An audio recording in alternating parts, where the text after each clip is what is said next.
Merkel Media.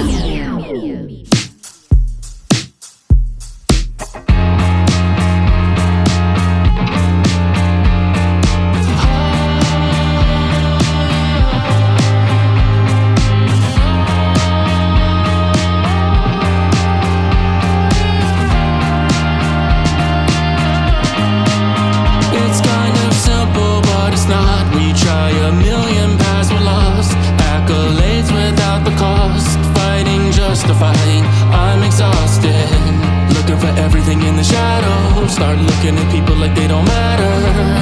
I'm waking up to the fact, more than a little bit shallow. I'm lost in this hole, but I don't wanna.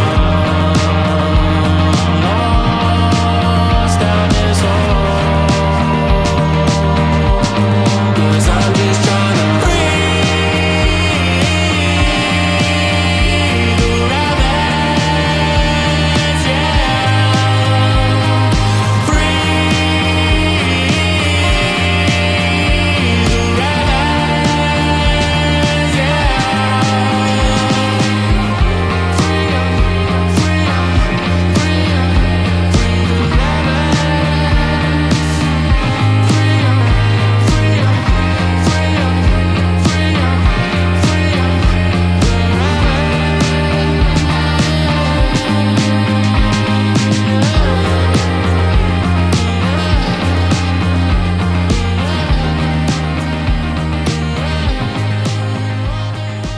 What's good, guys? We are back with part 2 of our Bloodlines of Jesus series. And last week, we got into Rex Deus versus the Desposyni and how those two are complete opposites, even though Rex Deus tries to grandfather in the Desposyni, which is the family of Jesus, which would be like his brothers, his sisters, and they try to make it into the bloodlines of Jesus Christ himself, who supposedly, according to these Gnostic groups, had children with Mary Magdalene. And we'll get into that a little bit deeper today because I want to go into what a lot of this lore is that's coming out of these groups. Last week, we also talked about the Priory of Sion, and we talked about Father Berenger Saunier and Rennes Chateau. But today, what we're really going to get into is the Templars, what their whole connection is to all of this, because they were funded and were an early part of the Catholic Church and the Holy Wars. And it's very important to understand who they were working with, especially in conjunction with the Priory of Sion and Rex Deus, and the eventual connection to Freemasonry. And we're going to get into that very early into this episode. And we'll also talk about the Sinclairs, which I alluded to in the last episode too. So we want to get into all these different things in this part. And like I said, this is a multi-part series. It's a lot of information. And I feel like to do something like this justice, it needs to be in multi-parts so people can understand it in its totality. Now, we're going to start with the Templars and their connection to the Priory of Sion and Rex Deus. And we'll talk about the Templars' connection to the little-known Masons, which predate Freemasonry. And it was said that these Mason enclaves were havens for refugee Gnostics and Rex Deus, and craft legends recorded Masons participating disproportionately in the Crusades compared to other European aristocracy. Hey guys, before we get back into the show, I just want to let people know who have been asking how they can donate to the show to help with the show's growth. You can become a member here on YouTube. There are 3 different tiers. There is Nephilim Portal Babies, there is Nephilim Hunter, and Good Nephilim. Each one of them have a few different things that come along with them, but the one thing that comes with all of them is custom emojis that you can use in the live chats and in the comments below. I really appreciate all the love you guys have been showing. And listen, if you can't become a member, just you donating your time is one of the best gifts that you can give this channel. For now, let's get back into the show. And we'll talk about a brief origins of Freemasonry. And again, I'm not going into a whole episode about Freemasonry. That would take probably 10 episodes if we want to get into the entire structure of Freemasonry. But we'll talk a little bit about where it said the origins came from and how that connects into the Templars. Now, the earliest Masonic texts each contain some sort of history of the craft of Masonry. The oldest known work of Freemasonry was the Halliwell manuscript. It's also known as the Regius Poem, and that dates back from 1390 and 1425. So obviously you're looking at those dates and you're saying, well, how did Freemasonry exist before that? Well, obviously it goes into what they called the Masons, but honestly, the structure of Freemasonry has existed, I would suggest, all the way back to Cain, which was the son of Adam. Many different Freemasons will at least tie it back to King Solomon. Now, this document, the Halliwell manuscript, has a brief history in its introduction, and it states the craft of Masonry began with Euclid in Egypt and came to England in the reign of King Athelstan. Shortly after this manuscript came out, the Matthew Cook manuscript traced Masonry to Jabal, son of Lamech, and you remember Lamech had Tubal-Cain as well. And if you'll also remember, Lamech's daughter, Naamah, is connected to the Nephilim and being one of the vessels to produce Nephilim. And this is in a lot of different Nephilim lore. And this Cook manuscript also talks about Euclid. And from him, the information of Freemasonry came to the children of Israel while they were in Egypt, which makes sense because a lot of Freemasonry iconography is connected to Egypt, and so on through the elaborate path to King Athelstan. Most mythical basis around Freemasonry traces it back to biblical times, all the way down to King Athelstan. Now, this Halliwell manuscript is a poem and is the earliest of the old charges. It consists of 64 vellum pages of Middle English written in rhyming couplets. The poem begins by describing how Euclid counterfeited geometry, now keep that in mind, and called it masonry for the employment of the children of the nobility in ancient Egypt. Now, Euclid was an ancient Greek mathematician, considered the father of geometry. He is chiefly known for the Elements treatise, which established the foundations of geometry and largely dominated the field up until the 19th century, where other mathematicians came along with what they consider better ways of looking at things. But again, this is Euclid, and he is considered one of the fathers of what we call modern Freemasonry now.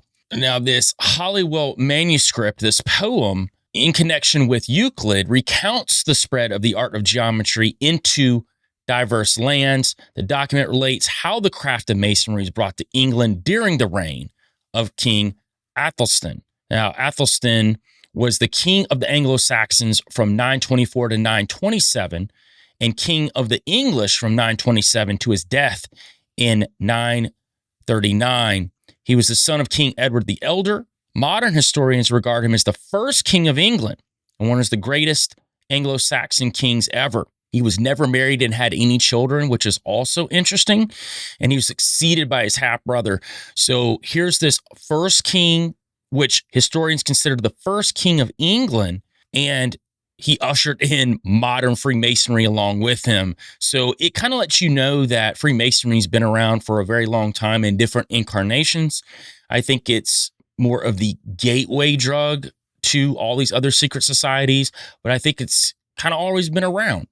And I would consider it all the way back to Cain, which a lot of different historians and researchers will tie that into the Brotherhood of the Snake, which was the earliest precursor to what we call modern Freemasonry.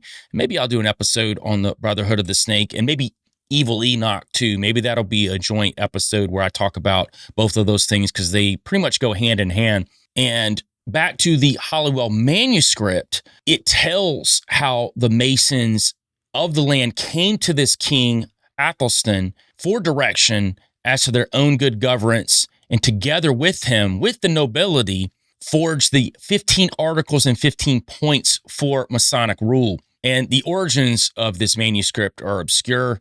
Nobody really knows who wrote it, where it came from. The more research that's been done by historians, they believe it was written by a priest. So we don't even know who the priest was. That's just what historians have gathered. And to connect it to more modern Freemasonic writings, after the formation of the premier Grand Lodge of England, James Anderson, who was a Scottish writer and minister born in Aberdeen, Scotland, and he's best known for his association with Freemasonry, he commissioned to digest these Gothic constitutions, and he tried to bring essentially the ancient format of Freemasonry into a more palatable modern form. And the constitutions are prefaced by a history more extensive than any before. So when he came along, he took Euclid and then he started tying it into Freemasonry all the way back to Adam, essentially. And you'll hear this in Freemasonry a lot, how Adam was really the beginning of Freemasonry. And it just depends on who you talk to, but that's what they try to say. And it's funny how they try to corrupt this Sethian line that came through Adam, and they'll say Moses, they'll say Abraham, they'll bring up all of these different patriarchal figures and say that, oh no, they started Freemasonry, when in actuality, I believe that it started on this Cain side.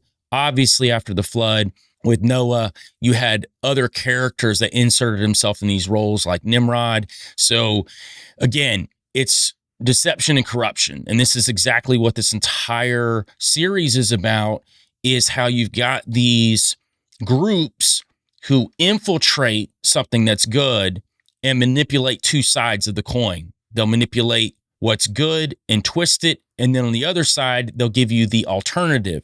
And then at the same time, they'll puppeteer both groups and have them fighting each other, ultimately for chaos and to throw people off the trail of what they're really doing, while simultaneously inserting the type of information that they want you to read. And I said this on last episode. I think it's funny, people who look at ancient history or even history in the past few hundred years and somehow forget that what's going on now with wars was always going on with wars.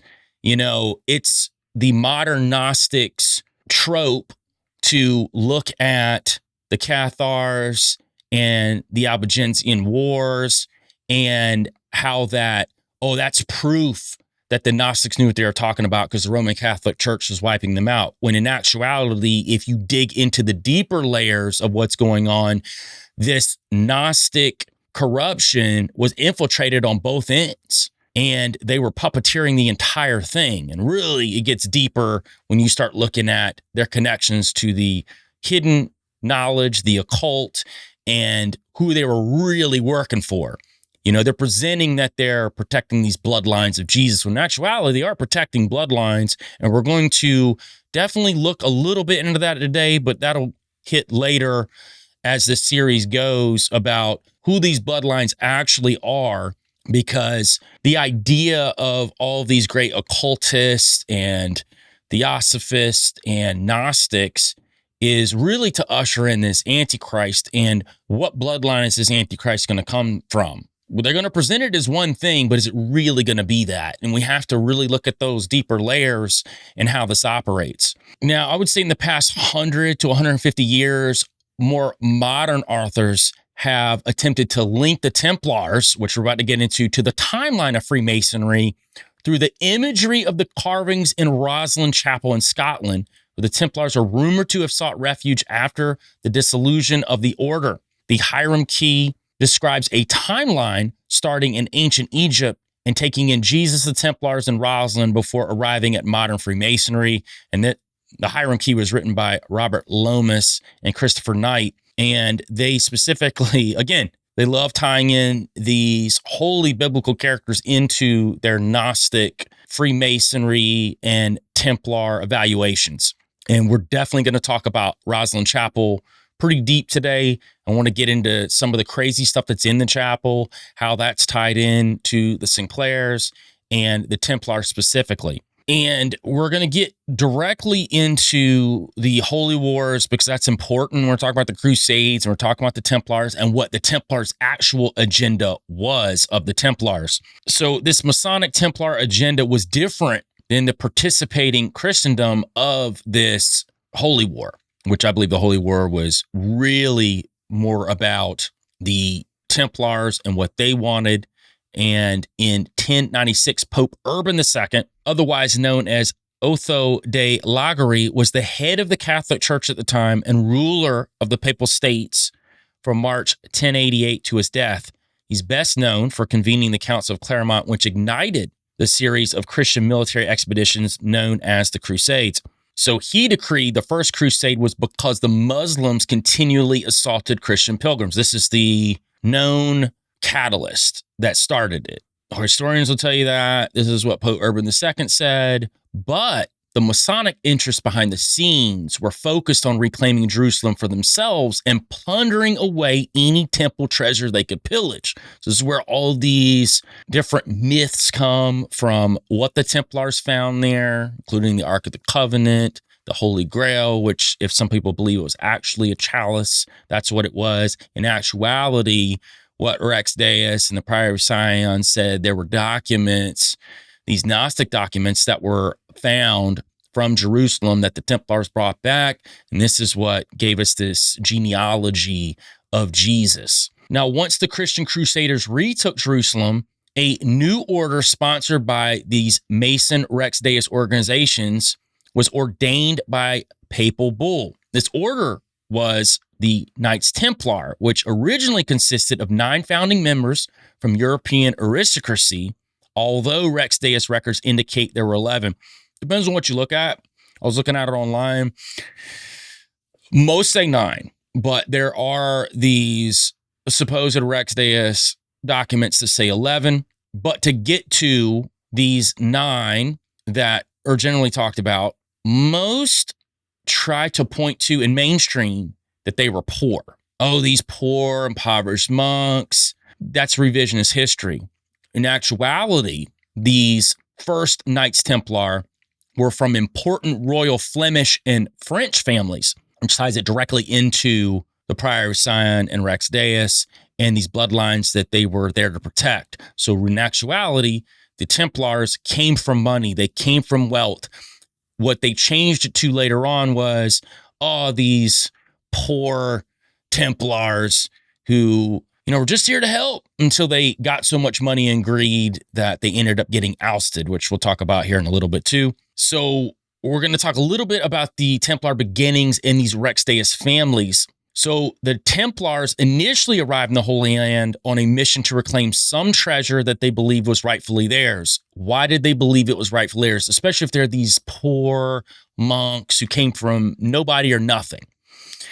According to many Templar historians, including Tim Wallace Murphy and Christopher Knight, who we just talked about, the knights who banded together as the Knights Templar were part of a wave of European royalty, descended from Jewish elders. Talked about this last episode, the Zadokites, which tie all the way back to Zadok, the head high priest, descended Jewish elders that fled from the Holy Land around 70 AD when it was invaded by Romans. So this is what said the Templars actually came from. So this ties directly back into last episode, who Rex Deus say that they actually are. Now, before leaving the homeland, these Jewish elders had hidden their temple treasures in priceless Essene and Kabbalistic scrolls. This is where we're going to get the idea of Jesus' genealogy in strategic regions of the Holy Land so that Roman invader Titus at the time could not plunder them as spoils of war. So they hid them because they were in the middle of this war, and that's when they ran, but they kept the secrets of where they were at.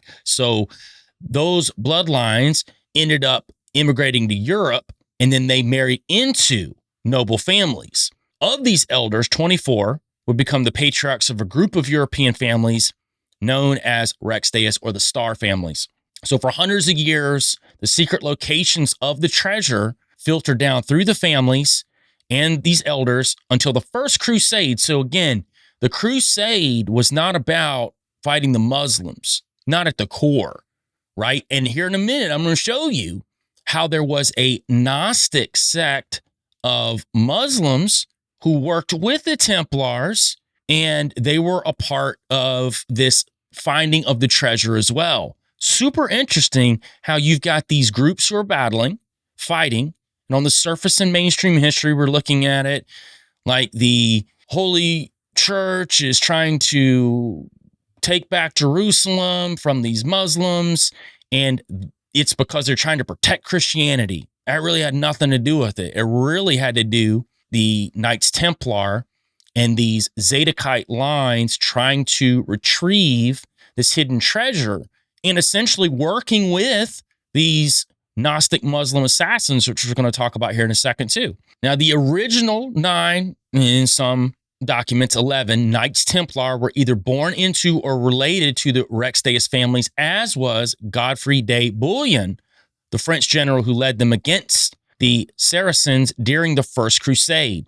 His cousin, King Baldwin II of Jerusalem, assisted the Templars in receiving the treasure. So these traces of the Templars' ensuing excavations were later discovered in the 1800s by a detachment from the Royal Engineers of Great Britain. So to get to the Templar excavation piece, because as they're going through this war, they're actually looking for treasure. But they're not actually a part of the war in the way that history would want to tell you. The Templars had a completely different agenda.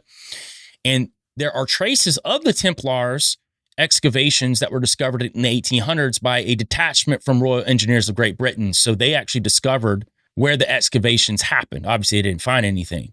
So according to this, the Jewish elders stashed much of the treasure under Solomon's stables because it was there the Templars spent most of their time excavating. And they spent 9 years digging, and the original knights accumulated enough treasure and documents to fill 4 trunks.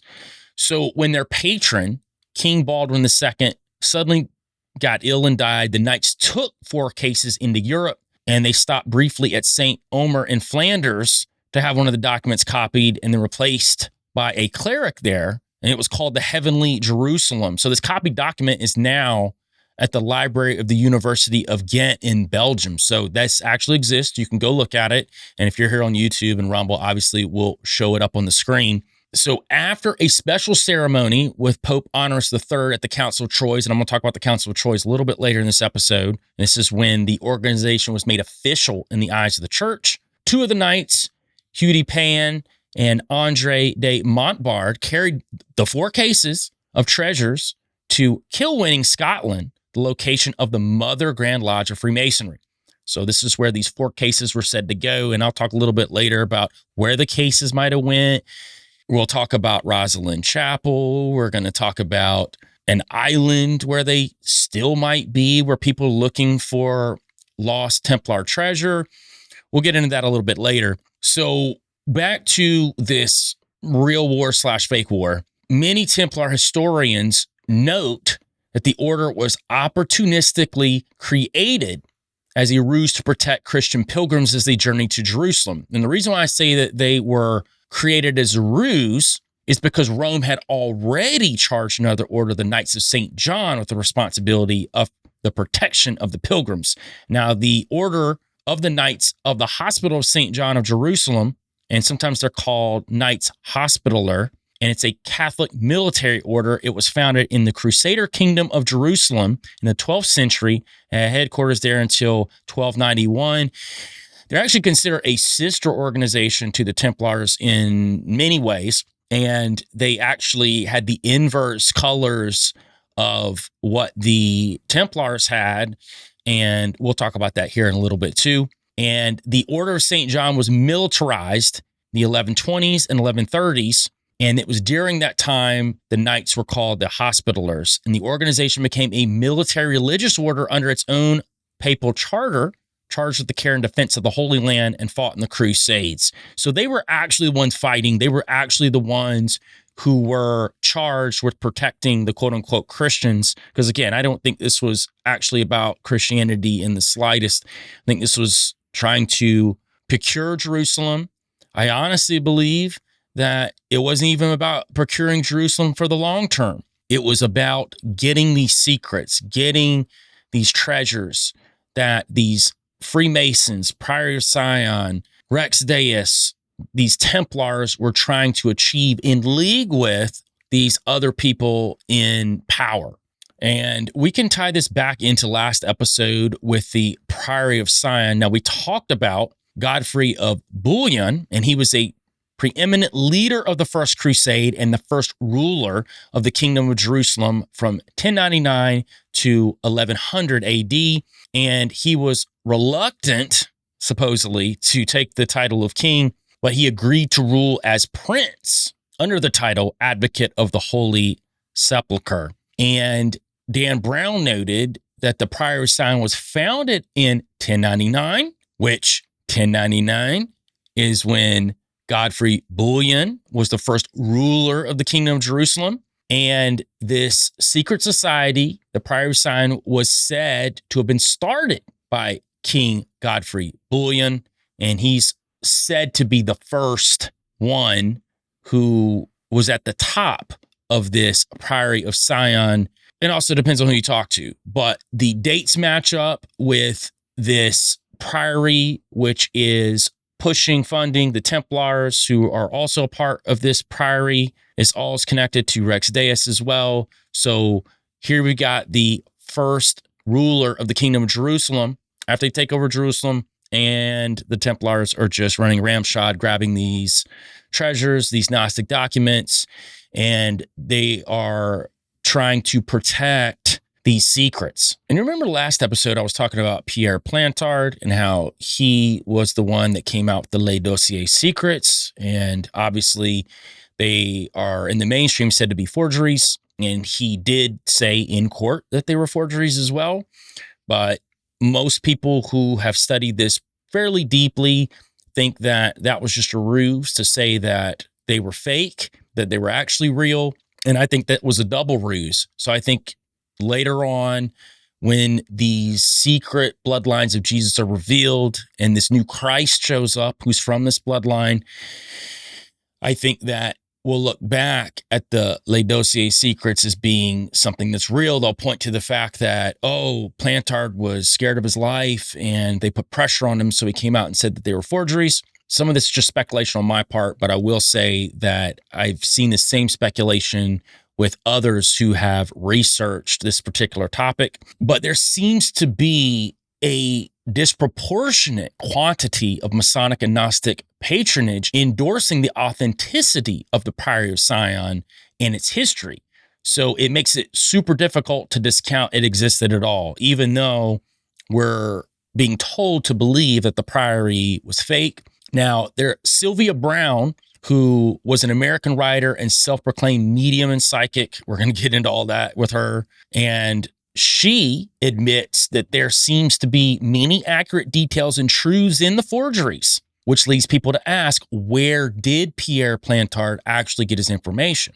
It's fake. There's a ton of accurate details in it. Seems to be that there's a lot of reality to it. Now, to Sylvia Brown, back to her being a psychic, and she started working as a psychic in 1973. In 1986, she founded a Gnostic Christian church in Campbell, California, known as the Society of Novus Spiritus. She also observed heaven and angels, according to her, and she professed the ability to speak with a spirit guide named Francine. So here was that divine feminine showing up again. And she said to have been able to perceive a wide range of vibrational frequencies, very new age.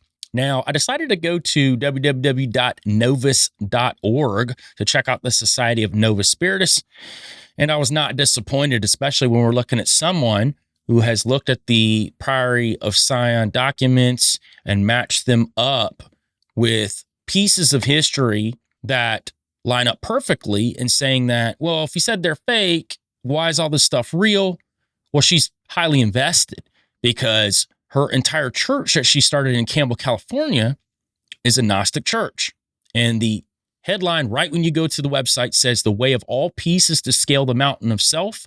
Loving others makes the climb down easier. We see all things darkly until love lights the lamp of the soul." Doesn't sound that bad, outside of the fact it's very vague and new age, but nothing bad. We just got to go a little bit deeper. And it says the above words form the first tenet of Novus Spiritus. With them lies the basic philosophy of the society, namely, life is a long journey of discovery, wherein each person must meet and love themselves, overcome their own fears, and learn the truth about loving, is a process of perfecting the innate, God-given beauty of the soul. Again, nothing I disagree with. But here we go. Sylvia's monument to God with no fear, no guilt, no sin, no hell, and no Satan. So none of that exists to her. This is tying right back into a dualistic mentality of Gnosticism. She says she requires bonding the intellect to the emotion, a process which naturally occurs as we replace centuries of social, cultural, and religious ignorance with the knowledge and light. The gnosis. We gotta go this place, break out of the matrix, get past the demiurge.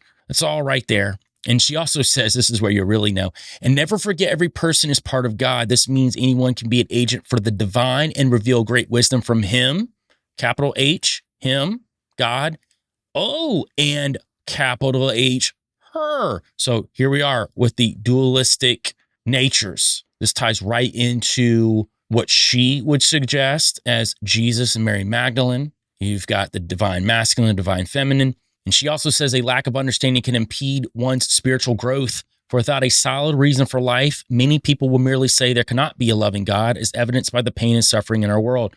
Completely agree with that. You hear that all the time. Oh, there's so many bad things that are happening. There's so much destruction. Why would God allow that if God actually existed? It's a fair question, but once we understand that it is our innate human nature to push against God, to do evil, and he gives us the free will to operate that way, we also have the free will to follow him. So I think that's where that free will piece comes in. She also said, God exists, God is perfect, God is pure love and intellect. Completely agree. Again, this is where Gnostic Christianity really bleeds the lines. We got a lot of good things said, but then all of a sudden, Satan, hell, sin, guilt, and the fear of God don't exist. Literally on her website is exactly what she says.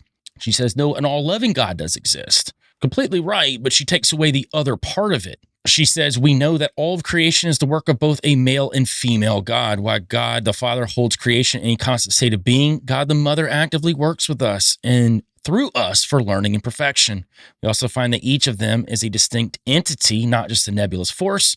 We address them as male, and Asna, female, and honestly, you can look more to deeper Gnosticism, which would consider the male monad and the female Sophia. And you can find that in a lot of Platonism as well. Now, the objective of the Priory of Sion has been to nurture and protect these alleged bloodlines of Jesus, those few members of the Merovingian bloodline, which we're definitely going to talk about the Merovingians on the next episode, who have survived into our age. And Stephen Sora, who has been researching historical enigmas since 1982, and he's the author of The Triumph of the Sea of the Gods, The Lost Treasure of the Knights Templar, and Secret Societies of America's Elite.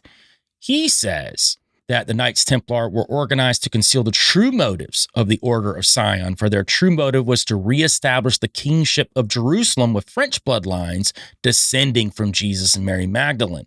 So the Templars were actually known as the guardian princes of the royal secret, which the royal secret would be the royal bloodlines of Jesus. And Stephen Sora also researched the Oak Island mystery in the 1980s, and he wrote that book I just talked about, The Lost Treasure of the Knights Templar.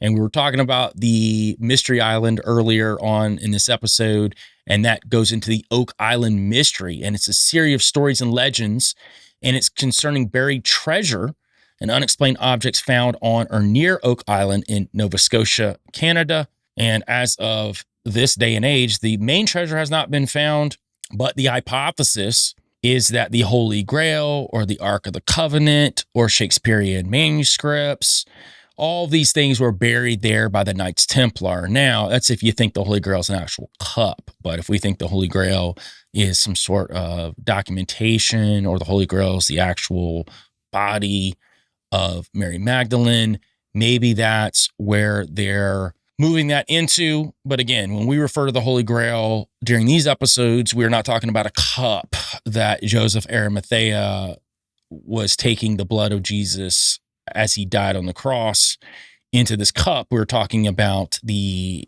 female chalice, the womb of Mary Magdalene, who, according to this Gnostic viewpoint, sired the children of Jesus. Now, Dan Brown, who wrote the Da Vinci Code, confirmed that the objective for the Templar order was to excavate the Jewish temple, all to find corroborating evidence from the Essene documents confirming the Godfrey family secret, which was the bloodlines of Jesus. And Godfrey of St. Omer was the Flemish knight and one of the founding members of the Knights Templar in 1119. So he's tied directly to there. And then according to that legend, Hugh Payne, the first Grand Master of the Templars, and Godfrey were so poor that between the two of them, they only had one horse. And this gave rise to the famous image on the seal of the Templars of two men riding a single horse, which is almost hilarious because this is the legend that these first Templars were super poor. They came from nothing. And the fact that they even pushed that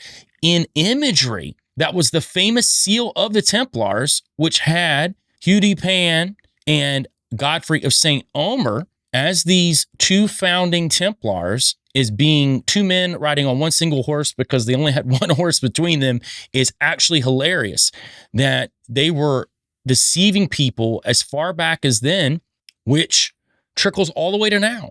People in the mainstream think that the Templars were actually poor, which they were not poor. So according to these Priory of Sion records, and we talked about 1099 being the time period when the Priory of Sion started, according to documents, Les Dossiers Secrets.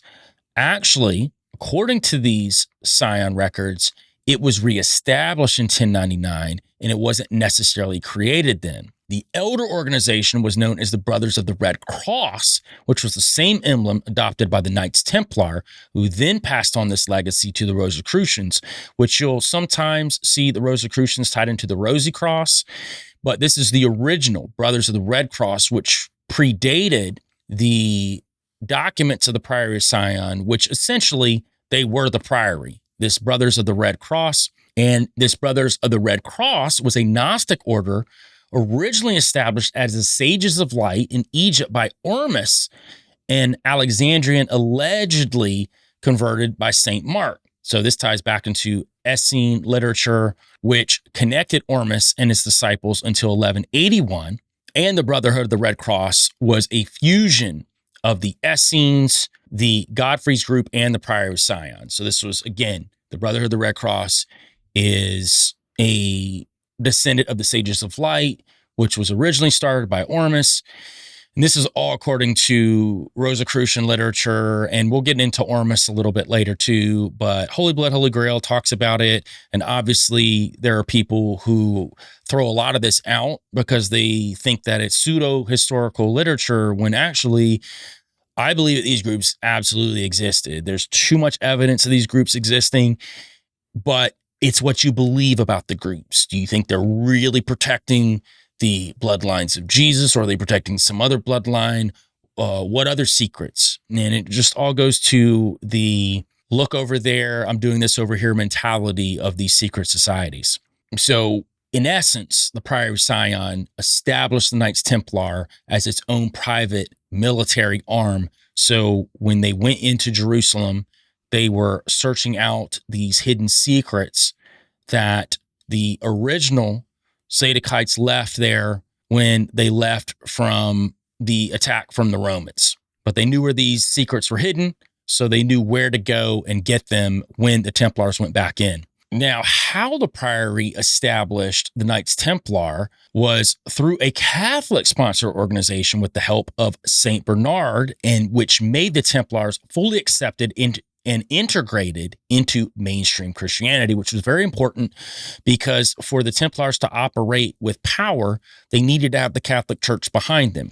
Now, St. Bernard, or Bernard of Clairvaux, was an abbot mystic and another co-founder of the Knights Templar.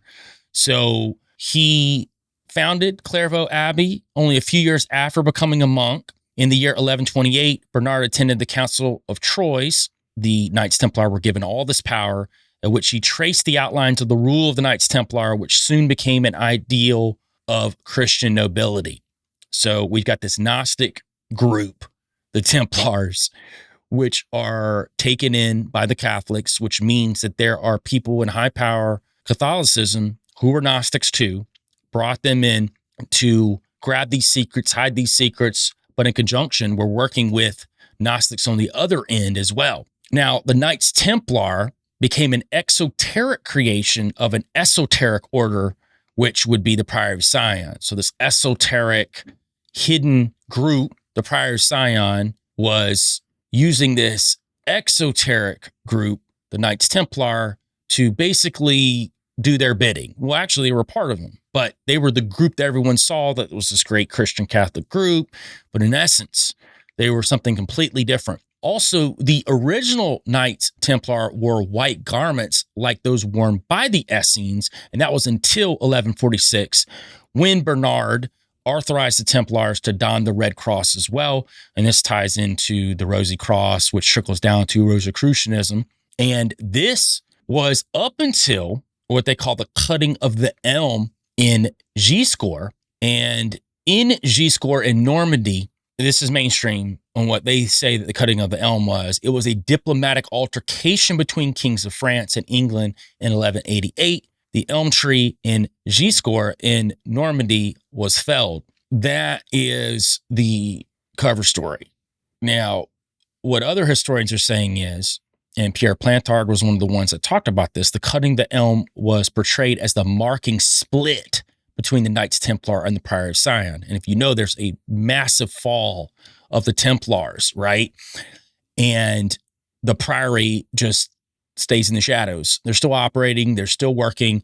And not that the Templars didn't either, because I will talk about that today, how the Templars shifted more into the shadows after they were persecuted by the church, which is also funny too, that they were used, but then they were discarded because the Priory believed that some of the, especially the newer Templars, were only in it for money and power, and they weren't in it for what the Priory was in it for. And we can get into elm imagery, and that ties right into a Gnostic dualistic worldview when you're looking at the contrasting flawed material world, which is associated with evil, and the perfect spiritual realm.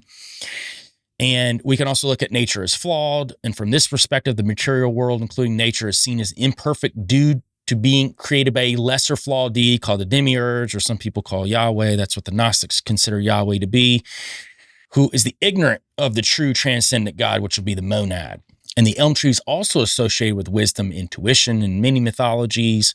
We can look to Greek mythology. The hero Orpheus rescued his wife Eurydice from the underworld. We know in Celtic mythology, elm trees are associated with the underworld. So this cutting of the elm is very important in Gnostic imagery, and the fact that this was where, at least in covert history, where the Priory and the Knights Templar split ways. And really that was the doom of the Templars, because once they didn't have the Priory of Sion behind them, they were just left to their own devices and they got destroyed. And because also that the Knights Templar were funded and sponsored by the Priory of Sion, when they made that split, that also hurt them in, I wouldn't say so much financially, because the Templars had a lot of money on their own, but it hurt them in political wealth, because the Priory had people in high positions of power all over the place. So once the Templars were out on their own, they pretty much just got ran over. And I wanted to talk a little bit about these holy wars, and I want to talk about the idea that the Islamic Assassins were actually Gnostics and were working with the Knights Templar as well. And in craft legends, they record the Templars from their beginning ventured into ongoing communications with other secret societies from the Middle East, from which they adopted many of their doctrines. Of these secret societies, the Druids, the Gnostic Essenes, and the Islamic Gnostic Assassins held the closest ties to the Freemasons, and all of these organizations held inexplicable ties to the Templars. So in AD 632, a schism happened within the Islamic community. There were two great forces, the Sunnis and the Shiites, and they became divided. The Shiites insisted that the leadership of Islam should have remained in the Prophet Muhammad's family upon his death, and so they pledged their support to Ali, who became the caliph or successor to the Prophet. And from him started Shia Islam, and it's the second largest branch of Islam. And to get into the secret society part of it, one of the most successful secret societies which the Shias founded was centered around the abode of learning in Cairo, which was the training ground for fanatics who were conditioned by the most cunning methods to believe in a special divine mission. In order to do this, the original democratic Islamic ideas had to be overcome by skilled teachers, acting under the orders of the caliph who ruled Egypt at that time. So these Gnostic Islamic assassins were working hand in hand with the Templars, and they all had the same goal. And it's funny because the Gnostic Islamic assassins adhered to the Islam religion on the outside, but on the inside, they were very Gnostic in their machinations. They believed in the bloodline of Jesus. They believed in collecting these occult secrets, very similar to the Knights Templar, who had this Christian facade, were also hiding their own Gnostic doctrines, and they followed the same template. And in fact, when we talked about Hugh D. Pan, who was the co-founder and first Grand Master of the Knights Templar, we know that in 1129, he led 300 knights allied with the assassins of Persia on a siege of the city of Damascus. So they were working hand in hand with these assassins. And even later Knights Templar, and this is towards the back end of the Templars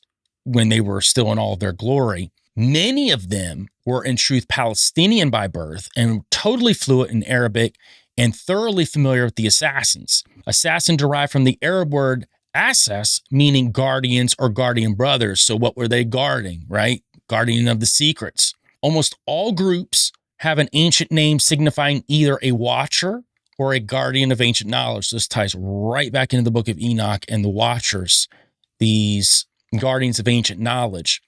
These Islamic assassins also, we know this historically, paid tribute to the Templars through the 12th century, and nobody knows why.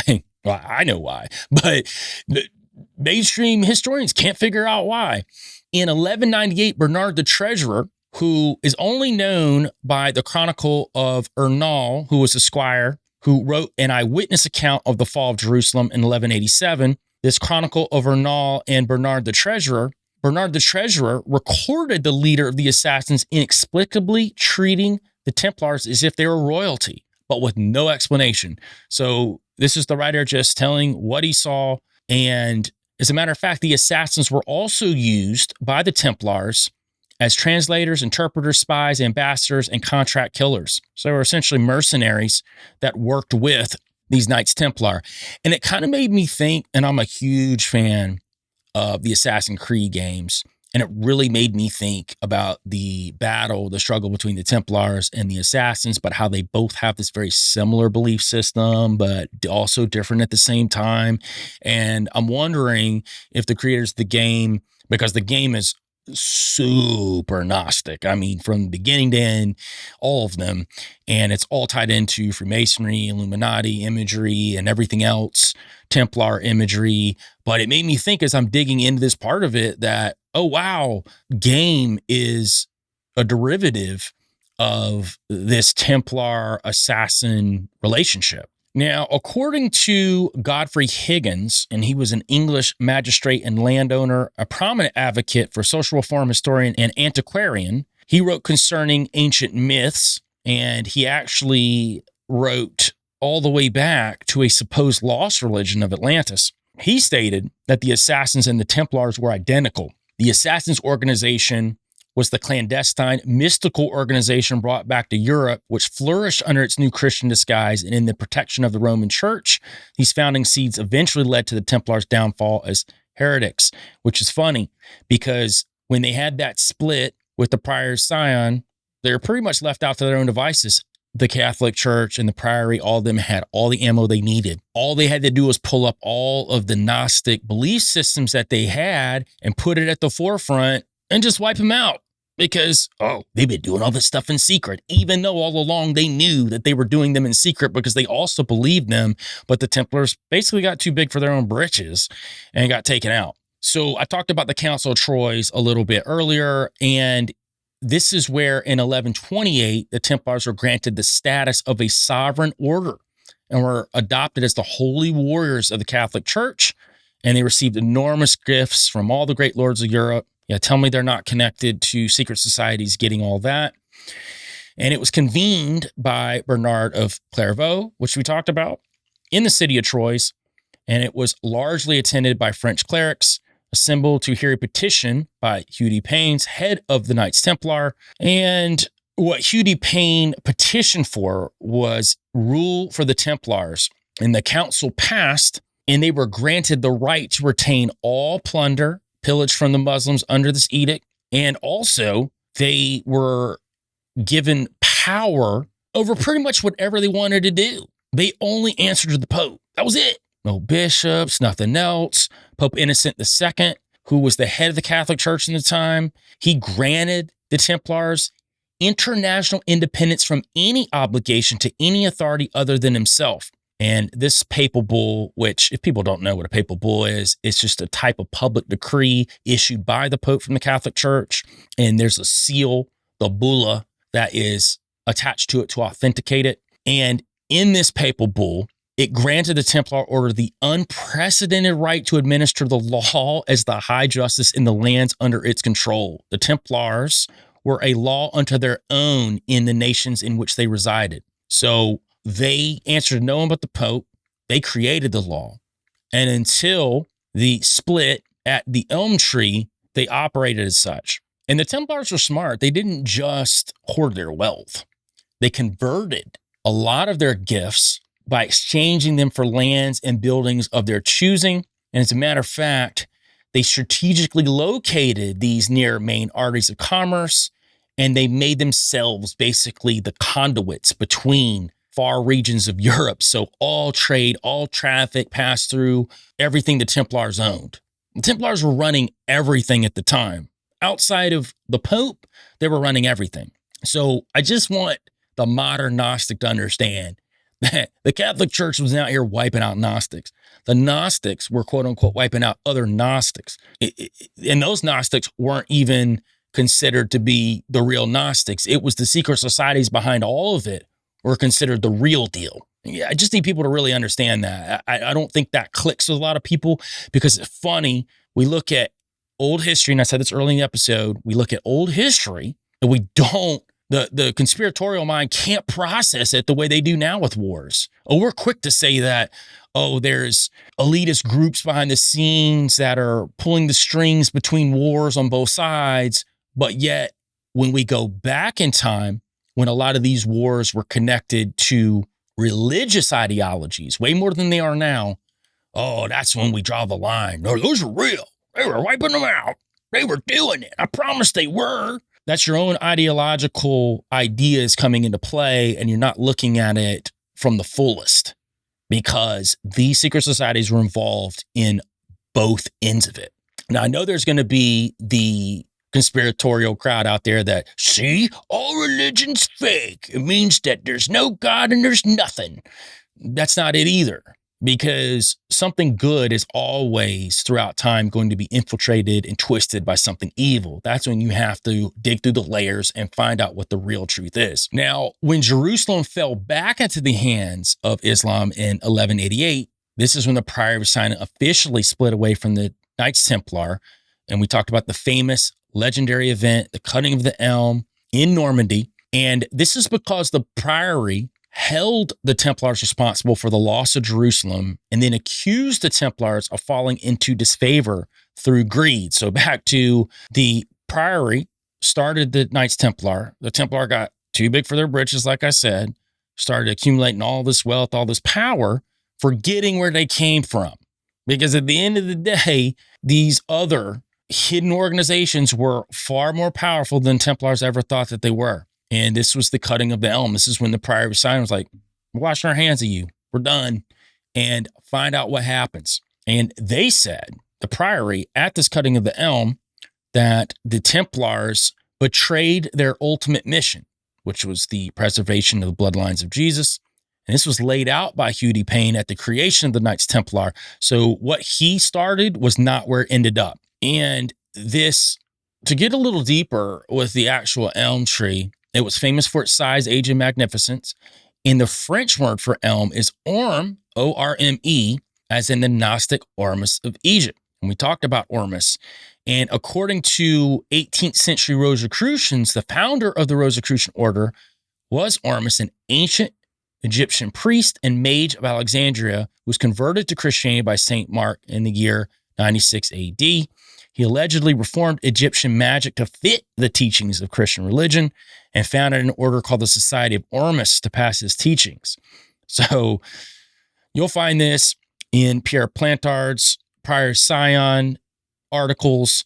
You also see this in Holy Blood, Holy Grail book by Henry Lincoln and two other writers. And this is where they pulled it from, was from Plantard. And this is where Ormus actually comes from, who is the originator of the Rosicrucians before they were called the Rosicrucians, and the Priory, and this idea of protecting the bloodlines of Christ. So here's this guy who becomes a Christian, quote unquote, a mystic Christian, but again, Gnostic through and through. So after this cutting of the elm is when the Knights Templar start becoming suppressed. They are, many of them, killed by the Catholic Church, and any connection to the Templars that anyone else had were met with severe reprisals from all forces loyal to the Roman Catholic Church in any European nation. Some surviving Templars sought refuge in sister organizations such as the Knights of St. John or the Teutonic Knights and others, but the powerful, along with the Templar wealth, all stowed away to Scotland under the protection of the Sinclair family and Robert the Bruce. Now, Robert the Bruce was the king of the Scots from 1306 until his death in 1329, and he led Scotland during the First War of Scottish Independence against England, and he fought successfully during his reign to restore Scotland to an independent kingdom and is regarded in Scotland as a national hero. He was actually excommunicated for a time because he murdered his rival to the throne inside a Catholic church. Who cares? Because Robert the Bruce was not really a Catholic. He was part of these secret societies, these Gnostic orders. So he didn't care, but he was excommunicated. But before he was reestablished, he had established a new Templar order, which was done in secrecy and under Scottish protection. So this is where the remaining Templars went, and any new Templars that would come along would be in Scotland under Robert the Bruce. And it's funny, too, that one of his descendants, James Bruce, claimed to be a descendant of the Essenes, which was originating from the Rex Deus cult. So all of these different secret societies and cults are all tied into the same sphere. And this is where they went. They went to Scotland, and it really started with Robert the Bruce. And the Bruce clan was indeed a Flemish family from Normandy. We talked about the elm in Normandy, where the split between the Priory and the Templars happened.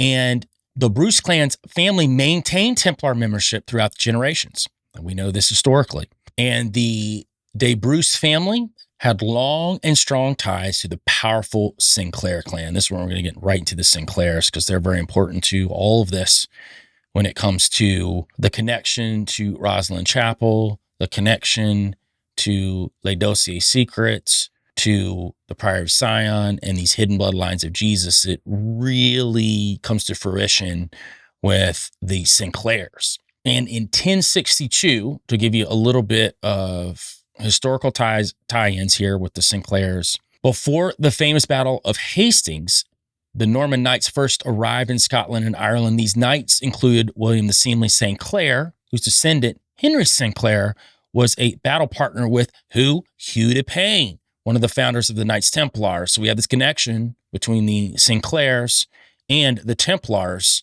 all the way back to when the Templars were thriving. And the Sinclair clan later became the Grand Masters of the Freemasons of Scotland. We know this. This is historical. This isn't some clandestine document. We know this for a fact. King Malcolm III of Scotland granted William Sinclair which William St. Sinclair of Roslin, or the 20th Baron of Roslin, was a member of Clan Sinclair.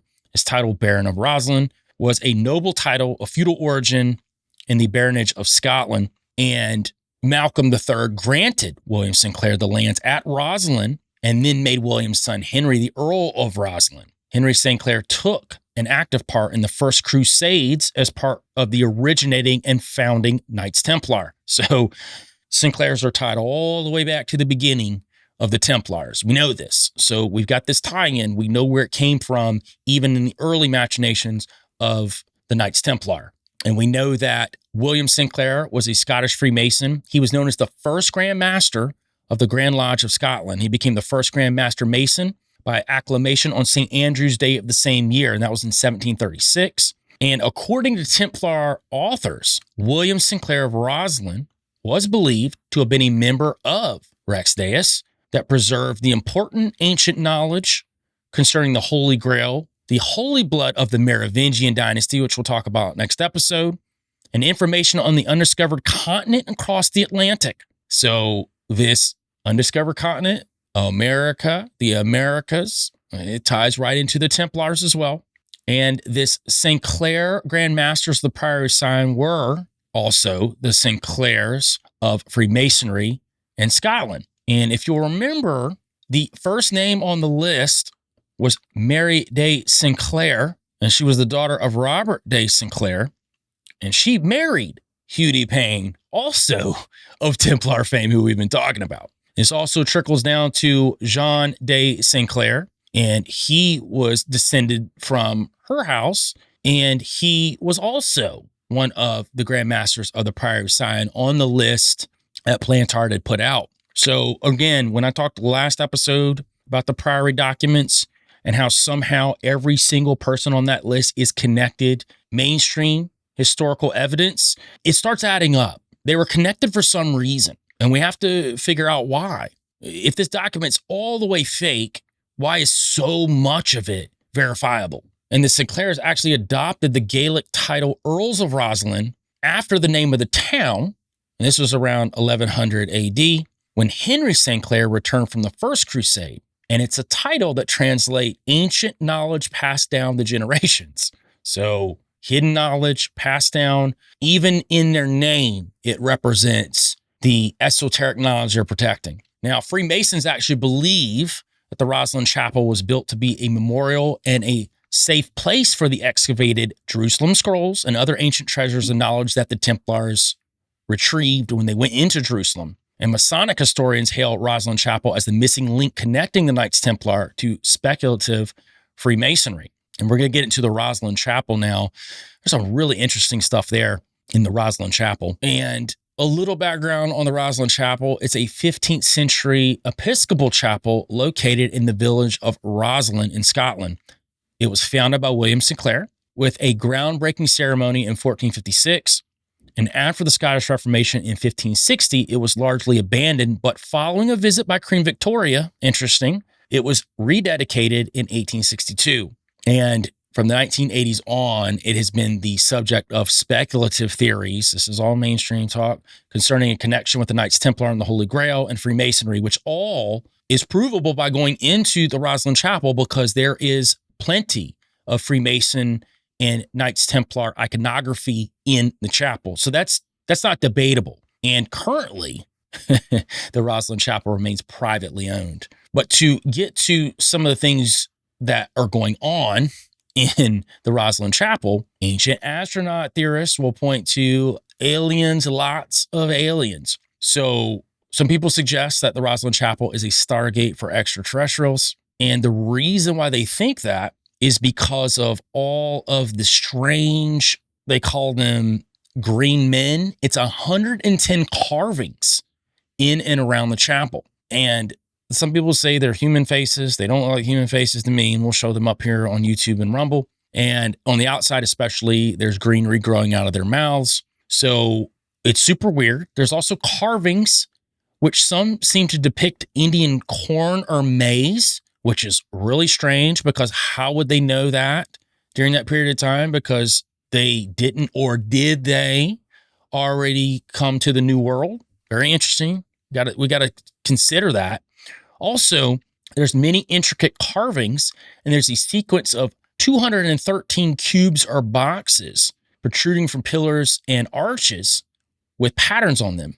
And nobody has yet to figure out what the code is. Now, some people think that it is a musical score, and they've been able to figure this out using the geometric patterns and vibrating them at different frequencies, which they've now called the Roslin motet. It does make an interesting thought pattern because it does create an actual song with musical notes, but is there a deeper meaning to it? And I think most people think that there is something else going on with that. The other part is what is underneath Roslin Chapel. No one has yet to explain what's beneath it. We know that the Da Vinci Code explored it. We know that Holy Blood, Holy Grail explored it. We know that according to Templar lore, that a lot of these treasures and secrets were brought there. And it said that they were hidden underneath Roslin Chapel. And if we're going to suggest that the Sinclairs were connected to the Priory, connected to the Templars, connected to Rex Deus, then yes, I would say that there's something hidden there. And the fact that it's privately owned and nobody except the initiates are actually going to know what's in there, we got to suggest it. And what's interesting about these underground Templars, which are connected to the Sinclairs, their first ambitions were creating an independent Scotland. And they planned the creation of the United States in Brazil from secretive knowledge that they had about the continents across the Atlantic, which if we look at Roslin Chapel, we can see corn or maize that has been engraved in the walls. So obviously they knew something was going on. And the Sinclairs had an obsession with undiscovered continents. And that also sheds a lot of light on a lot of early Freemasonic influence in early America. I mean, listen, Benjamin Franklin, Thomas Jefferson, Thomas Paine, George Washington were all pushing to create a utopian city, Washington City, for this new Atlantis. We also know that Marquis de Lafayette presented George Washington with a Masonic apron that contained the all-seeing eye, and this was in 1793, during the laying of the cornerstone ceremony for the future Washington City. And most people know that Washington, D.C. is literally a Freemasonic city. The entire layout of the city is all in geometric coding by Freemasons who built it. That's nothing to figure out. You can go online and figure that out in about 2 minutes. So it's said that the Sinclairs were an early part of that. And one of the things we talked about was the Rosy Cross and the Red Cross that the Templars would rock. Well, who else was rocking the red crosses as they, quote unquote, discovered the New World? Christopher Columbus. So we have to suggest that Christopher Columbus had some ties to these Templars, some ties to these hidden organizations, which I completely am on board with. And to move it even deeper into this Freemasonic part of it, the modern Freemasons, or the Freemasons that spawned out of the Templars, believe that they descended from the Templars, which were also a descendant of Rex Deus, which was in turn rooted in the Essenes. So all of this is trickling down, these bloodlines, whatever bloodlines you want to believe they are, that were trickling down. And we're going to talk about what they actually believe of these bloodlines. So their practice has always been to establish kingships and government leaders who have been indoctrinated with the most secret mysteries. And they say they have the true knowledge. Rex Deus believes they are descendants of the dynasty of King David and are predestined by their god Lucifer to rule the world, which is very interesting. And when we talk in more depth about Rex Deus, these are the families that dominated the royal houses of Europe, including Britain and Scotland, which we've talked about both. And this is through all kinds of conspiracies to seize power. And this was shortly after the death of Jesus. It's amazing how quickly these organizations worked right after the death of Jesus. It was like a whole movement into what they needed to create around it. It was very quick. Within, I would suggest, days of that happening. Let's create our own narrative. Let's create something that throughout history people will buy into. That Jesus was not God at all. He's just a man. So these Rex Deus dynastic lines flow through 2 or 3 source individuals, and together with legendary royal bloodlines from ancient Judah and the lost tribes of Israel. From whichever bloodlines one examines, essentially, Rex Deus' objectives are to preserve 2 sacred bloodlines that are inclusive of all of the branches, the first from Moses and Aaron, and then through David and Jesus. So these are the bloodlines they're protecting. And I went into some detail last episode of how they're preserving these bloodlines, and it's pretty disgusting, but it's very typical within these elite families, how that they sire these seeds and protect them throughout history. So how we get to blasphemous doctrine of Jesus spawning this dynastic bloodline, even though you can't find it anywhere in the Bible, even in Gnostic literature, you have to really read between the lines to really get that aha, there it is moment. So again, it's even in Gnostic literature, it's supposedly only for the initiate to be able to see. So according to this doctrine, Jesus bore at least 2 sons by his alleged wife, Mary Magdalene, and perhaps a daughter. In some literature, they'll say 3 sons, because I'll talk about that here in a second. One son was transplanted to Britain with Joseph of Arimathea, and I'll talk more about Joseph of Arimathea next episode, but we talked a little bit about it last episode, and he's the one that collected the dead body of Jesus and provided the tomb for him. So the other child immigrates to southern France with Mary Magdalene. And now, according to biblical scripture, Mary Magdalene was introduced in the book of Luke as one of the women Jesus cured from diseases or evil spirits. And she also ministered to the needs of Jesus out of gratitude from her own private means. So we can know that she had wealth. And I know people want to point to that she was a prostitute. There's really nothing in biblical canon at all that showcases that she was. It's really a common misconception. We know that she was loved by Jesus just like he loved the disciples. So none of that's actually in literature at all. So I know some people point to that, why she had money. It's really more in the realm of possibility that she came from wealth.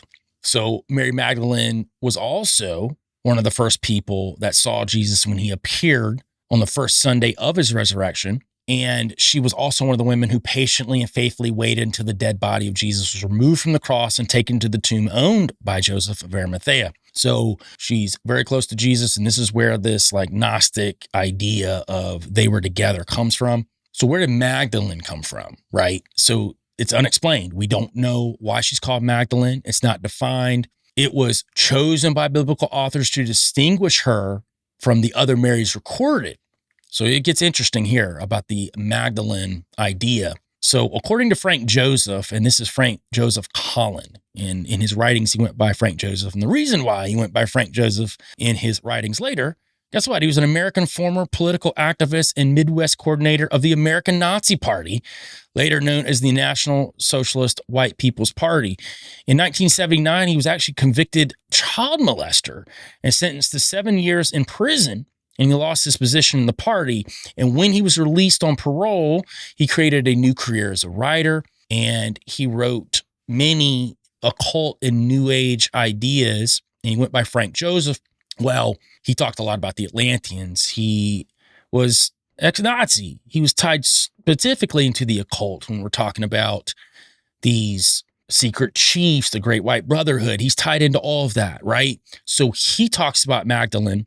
And he says that it was derivative directly linked to an antediluvian people who coexisted with the Atlanteans in a civilization known as Magdalenians. And he said the Magdalenians crossed the land bridge to Europe circa 14,000 BC, where they became known as the Magdalenian culture, famous for its colorful Ice Age cave paintings located in France and Spain. So it's an interesting concept that Magdalene is not some sort of last name like we would use now. It would denote where she came from. And who knows? Maybe there's some truth to this. I find it interesting that this ex-American Nazi who's deeply involved in the occult comes across this knowledge. Also, theosophist and occultist Lewis Spence, who was a Scottish journalist, poet, author, folklorist, and occult scholar, he came out and identified the Magdalenian culture of prehistoric France with that of the Atlanteans. So what is this suggestion that Mary Magdalene was connected to, at least her bloodlines were connected somehow to these Atlanteans. It's very possible. I'm not going to put that out the realm of possibility.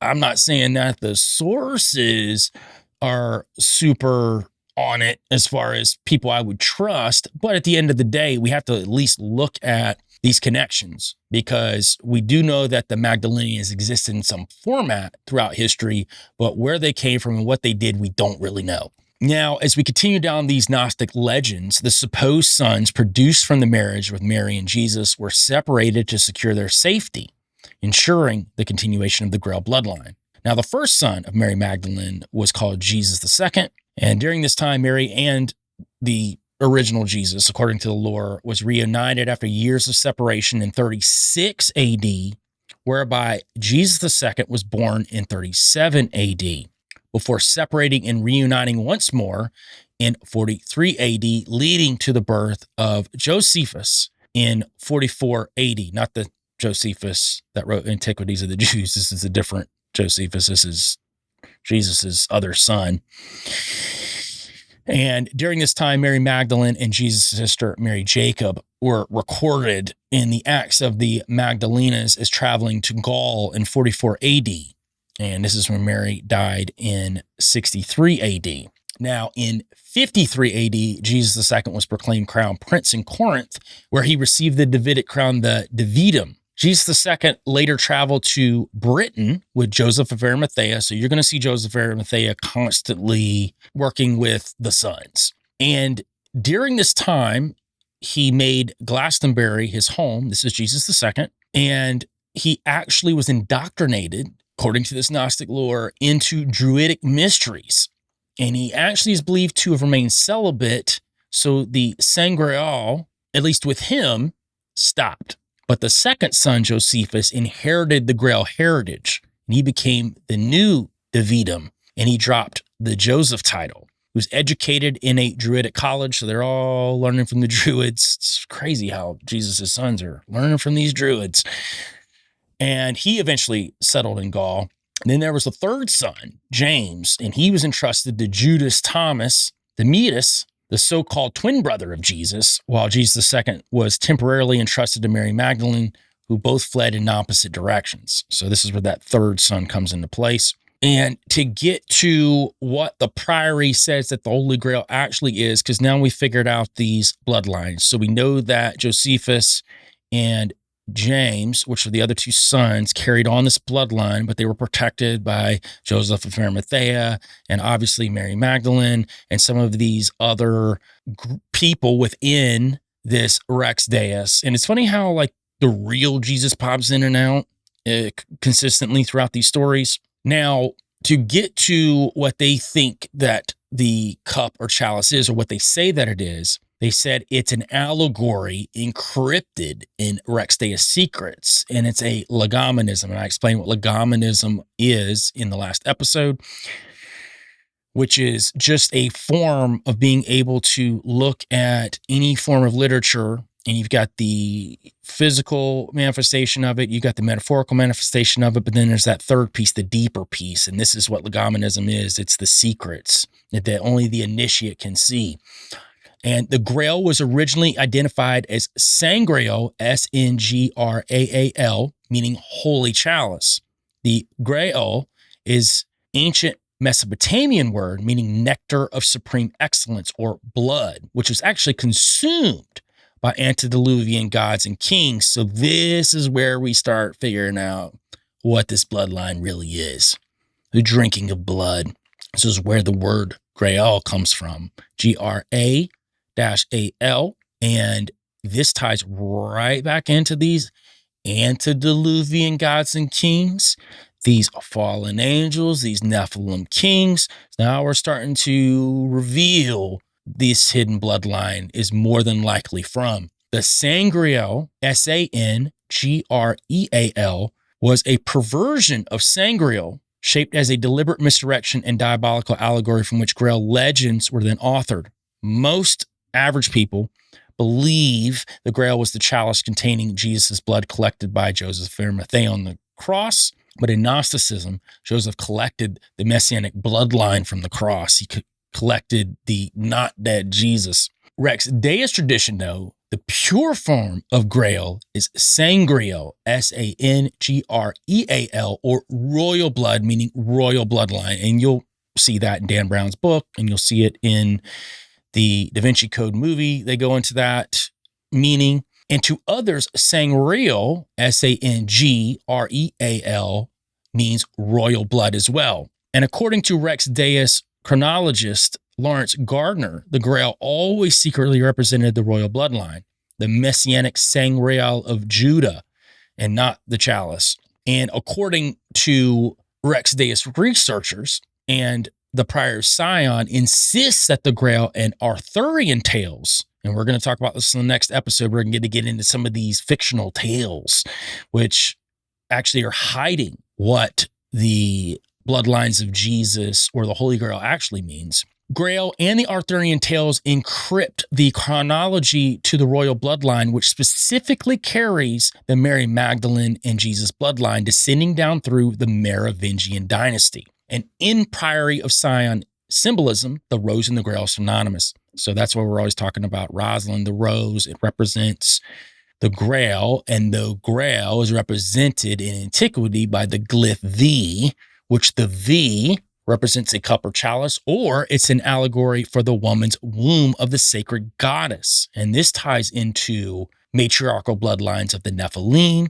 And this is descended all the way down from antediluvian dragon queens. And this is, I'm throwing out the seeds now about what this bloodline actually is that they're hiding. And it's the same V that if you watched the Da Vinci Code, where they show the Last Supper, and they show this V between what is supposedly Mary Magdalene, but they say it's John and Jesus, and it creates this V because the painting itself has no chalice at all, no Last Supper cup. So that's supposed to be the representation of the cup, which is Mary Magdalene, which is said that Jesus endowed his seed into, which created these bloodlines of Jesus, which is now what these secret societies are hiding. And when will they reveal it? Well, as we continue with this series, I will talk more about when they may reveal it and why they may reveal it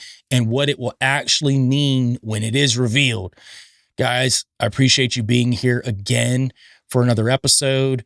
This is a very interesting series, even for me doing all this research, and it's something I'm familiar with, but I did way more research than I've ever done on it. So I'm learning even more and more as I put together all of these different pieces of what this bloodline of Jesus actually is. I can't say it enough, guys. You guys have been doing awesome, giving 5-star reviews. Please, if you can, go to Spotify, go to Apple Podcast, leave a 5-star review, write a 5-star review on Apple Podcast if you can. It helps the show grow. It helps to get deeper into the algorithm. If you're on YouTube or Rumble, go leave a comment. Go leave a comment, subscribe, all of those things. And guys, on any platform, share the show. That's the best way to get it out there. Share the show to anyone you can. Again, guys, I really appreciate you being here. We're going to listen to my new song, Imposter, on the way out. And you know what it is, guys. Go outside, touch grass, and get your tail out the hole.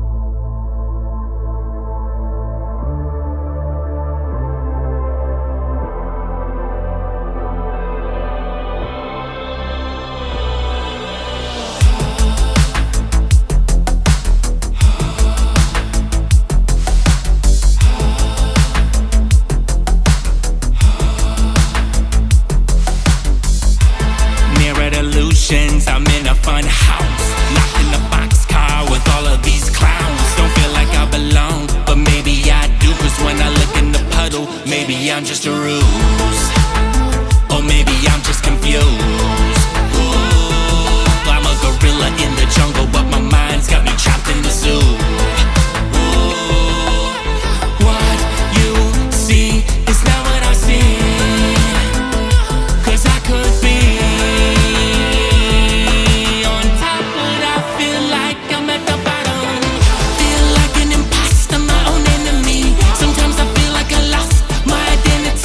reflections